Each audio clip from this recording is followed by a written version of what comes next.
প্রিয় তারেক রহমান, আলিফের চোখটা ফেরত দিন।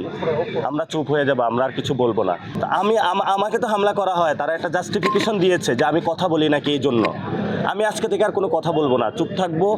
পুরো বাংলাদেশে দেখি ওনারা কতটুকু বাড়তে পারে, কতটুকু যাইতে পারে, আমরা সেই মাত্রাটা দেখব। গতকালকে রাত্রে মামলাটা করেছি এবং সেই মামলাতে যারা ভিডিও ফুটেজের ছিল, যাদের হাত ভেঙে দেওয়া হয়েছে, অনেকের চোখ তোলা হয়েছে, যারা এটা করেছে এটা স্পষ্ট ভিডিও ফুটেজে আছে। আমরা গতকালকে অভিযোগ দিয়েছি, তো সেইখানে আবার অভিযোগে কিছু কারেকশন আসতেছে, বিকজ দ্যাট আমরা একজন ব্যক্তি ওইখানে নাম আছে যার নামটা ওইখানে ভিডিওতে ছিল না। ফলত উনি জানিয়েছেন এসপি যে আজকে যখন ফুল কারেকশনটা চলে আসবে, আজকে ইনশাল্লাহ আমরা জিআর কোডটা পেয়ে যাব। তবে আমরা আশা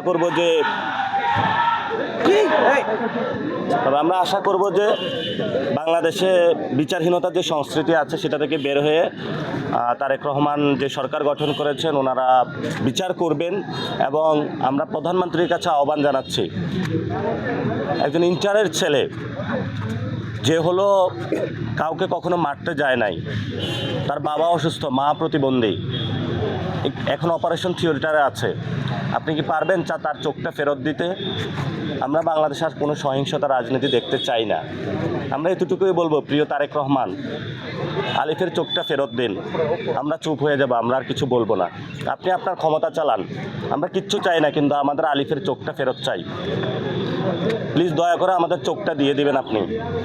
আচ্ছা ভাই, একটা বিষয় হচ্ছে যে ছাত্রদল হামলা করেছে এবং সেখানে গাড়িগুলা ভাঙচুর করেছে, আমরা সেখানে রওনা দিচ্ছি।